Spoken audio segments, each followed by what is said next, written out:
What's up YouTube, Silver Dragons here, and in this video I want to talk about investing in silver over gold. When people look at investing in precious metals, a lot of the time they just buy gold, but I want to make the case for silver in this video, so let's do it. Thank you so much for watching. I do sincerely appreciate it. If you want to learn more about investing in precious metals, or if you just want to watch awesome videos about gold and silver, make sure to subscribe to my YouTube channel and also check me out on Rumble. This is my backup channel. We are currently over 700 followers, but we're trying to get over 1,000. I will have a link down below in the description. Thanks for checking me out there as well. Okay, so we are looking at an article on shiftgold.com. This posted on Halloween, and it just says, why should you be bullish on silver? And then it's got a picture of some 5,000 gram silver bars. Those are pretty sweet. But let's dig in here. Of course, I'm going to break this article down and give you my own thoughts and opinions. But it starts off, there are reasons to be bullish on silver, not just because of its role as a monetary metal and inflation hedge, but also due to its importance as an industrial metal. Doug Casey recently talked about silver's many uses and what it means for the future with International Man. I'm not sure if they're talking about his video that he recently put out or his website, but if you don't know who Doug Casey is, he is a renowned author and founder of Casey Research, and I actually interviewed him a few years ago on my YouTube channel. Here's a little clip from that. There's going to be a panic into both gold and silver, and also the stocks of the companies that mine them.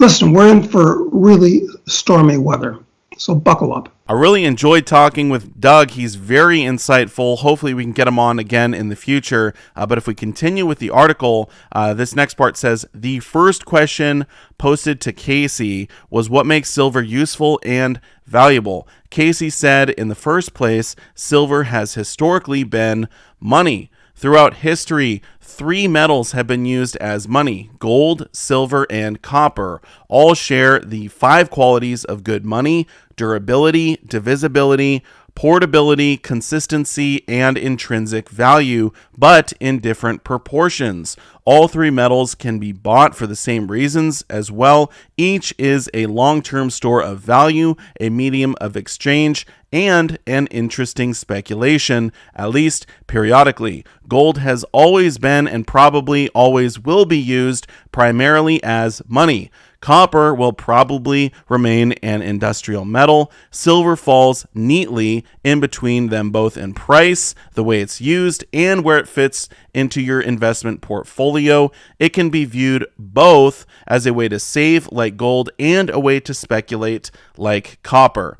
Silver possesses qualities that make it ideal for its use in electronics, medicine, along with other technological applications. It is an extremely important element in the green energy revolution. As Casey pointed out, of the 92 naturally occurring elements, silver is the best conductor of both heat and energy. About 60% of silver is used in industrial applications. I want to pause right there for a second.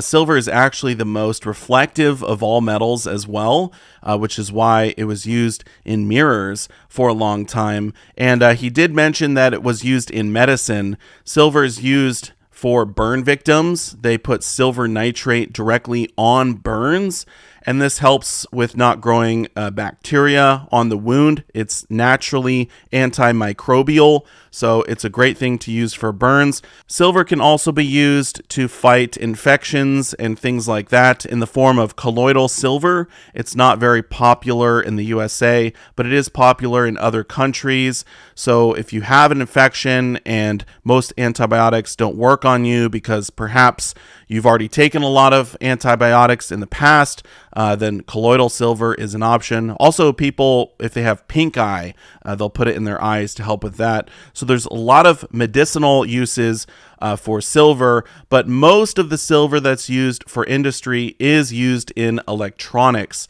So we're talking cell phones, computers, solar panels, cars, things like that. So there's a lot of need for silver, but as I mentioned before, it is also used as a monetary metal. Okay, some argue that a slowing economy will drag silver down, but Casey says that's not necessarily the case. If the economy continues to slow down a lot, which I expect as we go into the Greater Depression, industrial metals are likely to get hurt. But silver has a few things that ameliorate that situation. As I said, more high-tech uses are being discovered all the time, helping the consumption side of the equation. The fact that it's mostly a byproduct of industrial metals means that as their production drops in an economic downturn, the production of silver will drop as well. I'm much more bullish about silver than any other industrial metal, with the possible exception of uranium. At the same time, the fact that it's a monetary metal is going to bring in a lot of buying from savers and speculators, further supporting its price. And I totally agree with this. You know, people have seen silver and gold as money for literally thousands and thousands of years. And as we see the world start to crumble around us, you know, people are going to flock to the safe haven assets, the monetary metals, silver and gold. And as he mentioned, with the mining side of things slowing down for industrial metals, there's going to be less silver being produced, but with more demand, this is going to shoot the price up. All right, let's continue on here.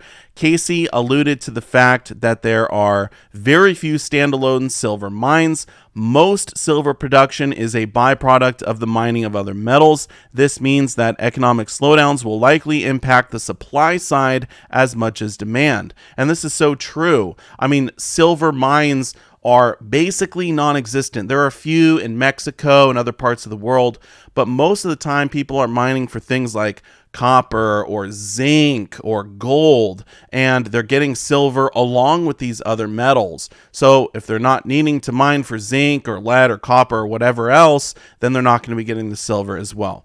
All right.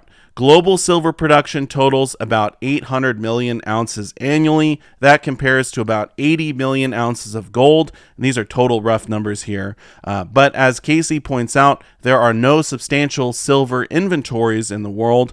On the other hand, most of the 6 billion ounces of gold mined over the course of history are still in existence and being stored somewhere. If you're bullish on gold, you should be even more bullish on silver.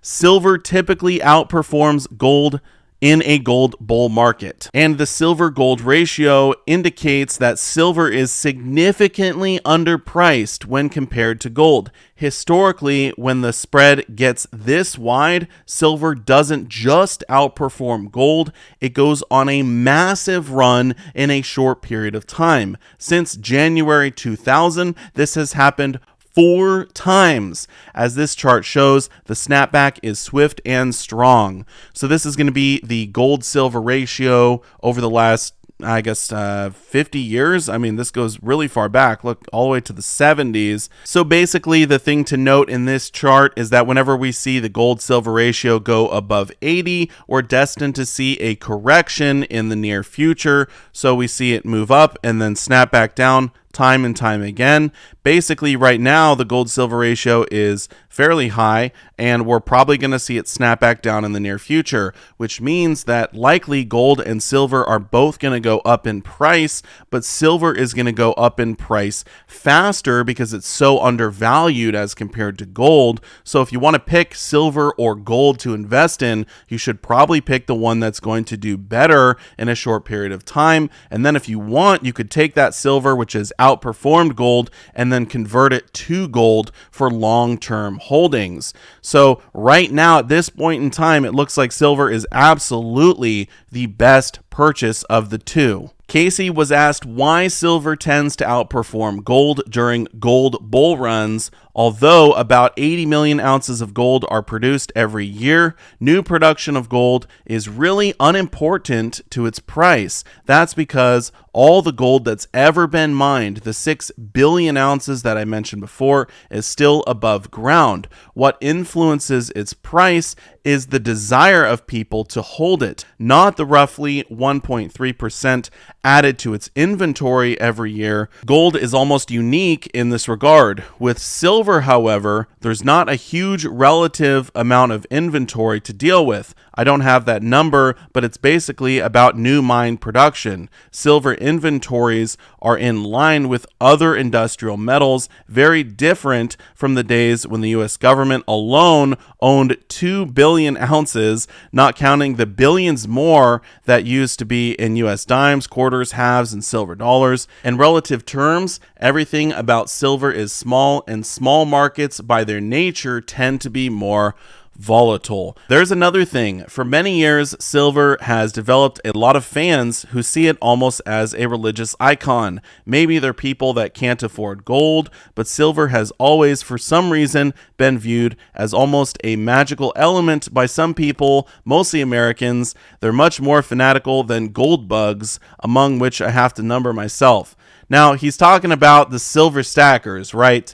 Now, I don't see silver as some savior, right? It's not this like thing that you need to put up on a pedestal and say, okay, my whole life needs to revolve around silver. I don't see it like that whatsoever. I just see it as a smart thing to purchase, looking at how the economy is going, looking at how the world is going, how the dollar is going. I mean, I take a step back and say, do I want to keep my wealth in dollars, in stocks, in metals? And time again, I focus more on metals because they're the safer, but in my opinion, smarter choice of all of the choices out there. And between gold and silver, personally, I'm much more heavily invested in silver because yes, it is more volatile and undervalued, but also it seems like the perfect storm for silver has been brewing over the last few years. And I think the 2020s are going to be the time for silver to prove itself.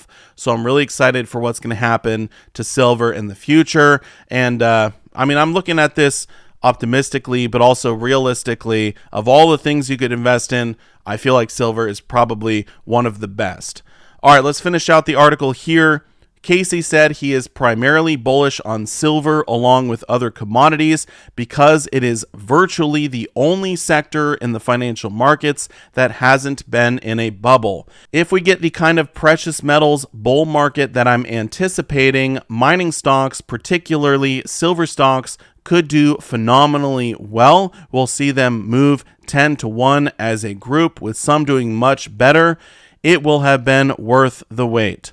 So we're going to end the article there. I mean, yeah, you could definitely look at silver stocks, but physical silver is going to be the safest way to invest in silver. I do own a few silver stocks myself, but for me, whenever I invest in something that's not physical, right? If I can't hold it in my hand, if it's just numbers on a screen, I don't put too much faith in it because those systems can fail, those systems can fall. Obviously, there is counterparty risk with any type of investment where you're not actually holding the investment in your hand, right? Silver and gold, they're kind of like the only things where there's no counterparty risk whatsoever, and that's why I like them so much. But anyway, I want to know your thoughts on silver. Why should you invest in silver over gold? I mean, I'm not saying you can't invest in gold. I do have physical gold myself. I think it's smart to not have all of your eggs in one basket. So probably get some silver, get some gold, but I would say go much more heavy on the silver right now. So feel free to leave your comments down below in the comment section. I do want to say a massive thank you so much for watching my video, and I will see you all in my next one. Silver Dragons out.